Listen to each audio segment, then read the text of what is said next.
What is good? What is good? What is Gucci? Courtney IG, and I'm back again. And this time we're talking about Lap 5, second studio album from DBE. Anyone, she said, I'm not just anyone. Hey, heavy. So, guys, yeah, it's the second studio album from DBE, Lap 5, following on from their first studio album, Blueprint, Us versus Them in 2019, and their most recent mixtape, Home Alone 2, last year.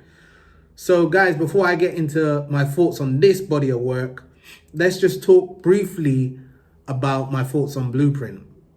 I felt like there were a lot of good moments on Blueprint, guys, like hits. You know, Destiny, Birds Are Chirping, Shame on Me, We Won, Ferrari Horses, Cartier Rings, and maybe a few more GS9 that stick with me to this day. I still go back and play them.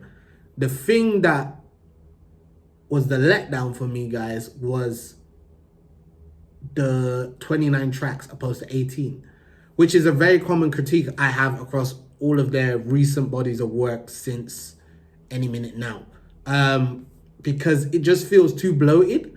And even with my personal favorite mixtape, PTSD, it's the same thing. I think that's like 22 or 24 tracks, which is just too much for me.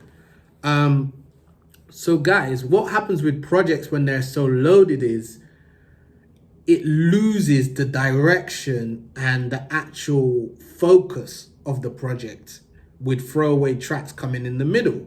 And that is the same thing that happened with Home Alone 2, which fell apart at like Miskeen, I think, which is like track 9 or 10. And then the project came back in flashes with songs like Love Is Blind, Ski Dream, and Overseas. But it was just in and out for me. I was like, okay, I like this, but I don't really rock with this. I like this, and I don't really rock with that. So when I saw that this was coming in at 16 tracks, even though I had the conclusion last time with Home Alone 2 that maybe I just would not bother with their overloaded projects to review them, 16 intrigued me. And I felt like even with Fantasy being that very mainstream, like that's the most mainstream DBE song I've ever heard. It reminds me of like Fredo doing that Hickory Dickory, or it's just too left, man. It's too mainstream for me anyway. I felt like 16 tracks, let's hear how they're coming with this Lap 5, because Lap 5 is like celebration, and it seemed like they want to be more, on point with it. So let's get into my thoughts. The album opens up in a very soulful style. Adz is touching on a classic Lauryn Hill and Nas sample, gliding across it with the first time he prayed, the first time he did some street stuff, the first time from the faith perspective. Just, he's gliding across it really, and reciting memories of times of how his boy Wes put DBE in the position where they are now, where they got to meet Jadakiss. Really focused intro. I really like it. Didn't like Conor McGregor. I didn't really get it. I thought they were just going to repeat the Conor McGregor kind of thing, but I didn't get it. I ain't rock with it. But what follows with She's Not Anyone with Burna Boy is monstrous. Like, it's monstrous. Like, it's undeniable. So, guys, let me just slap that back on again. And let's just tap into this vibe again. Jeez. You know what I mean? Clear summer vibe.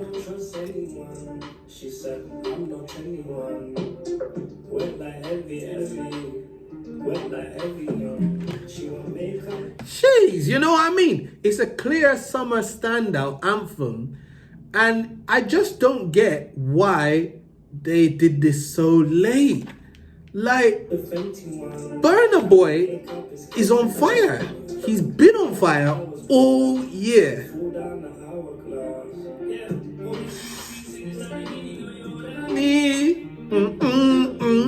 You know what I mean? He's been on fire. Last, Cloak and Dagger, a few more hits, and Burna Boy ain't slowing down. He's still going. The tour feels like it's never ending. And the layup from Adz.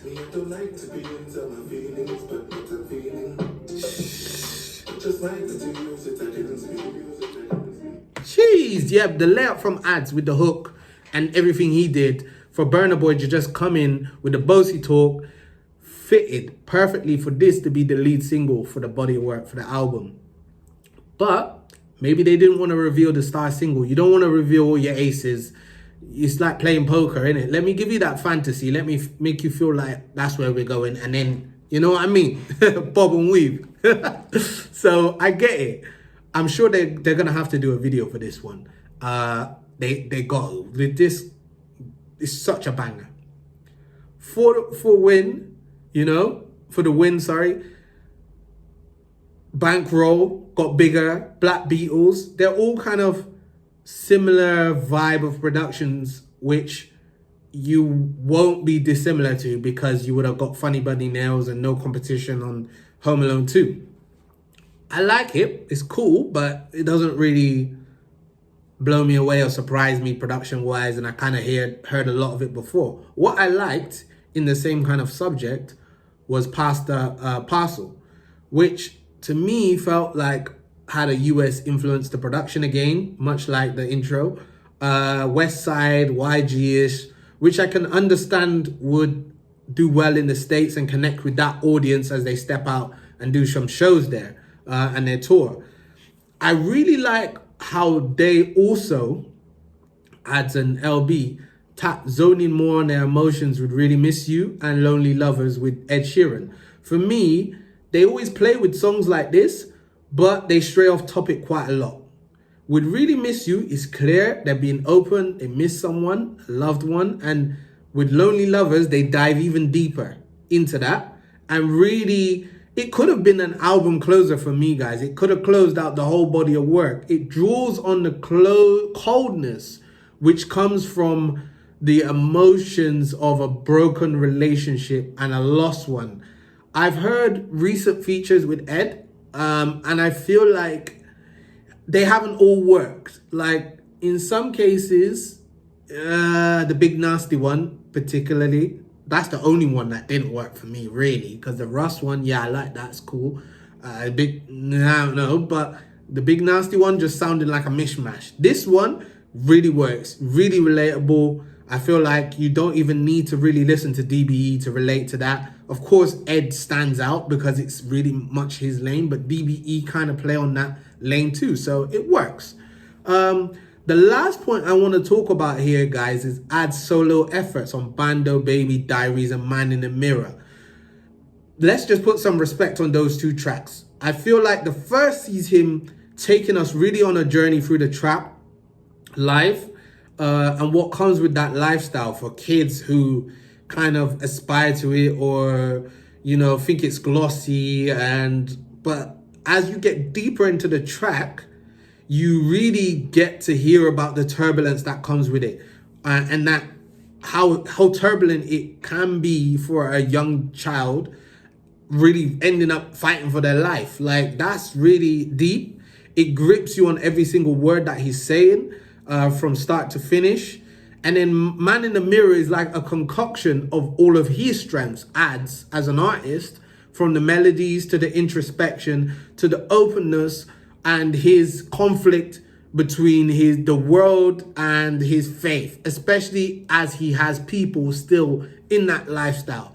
Truly exceptional stuff, really turning pain into pounds, as he says there. Like, I really like Man in the Mirror. To me, is like one of his best songs that I've heard him do recently. Like, I know he's done other moments like this, but I feel like this one is just really clean and really just gets to you, man. I like it.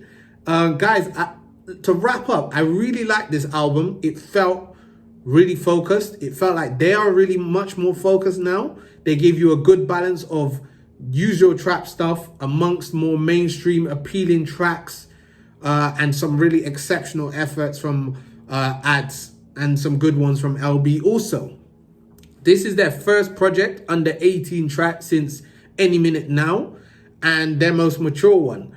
Preference-wise, guys, I felt like I would have grouped the songs slightly different, like the ordering, to make it less like roller coaster from like turn up to like emotive, turn up, like that.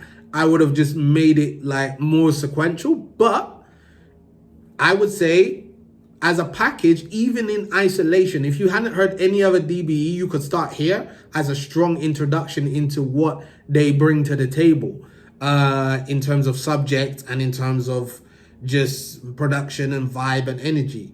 The features work well, and these are really big superstar features. Ed, Burna Boy, like, you can't really get bigger than that right now. So it shows the level which they are heading at. It shows the level which they should continue to go in. And it was a really smart move bringing back the songs like Black Beatles and Elegant and Gang to give you that familiarity so you know some of the tracks coming into it. I'm really happy to debate with anyone, but I feel like this is their best body of work, top to bottom. Very low on skippables.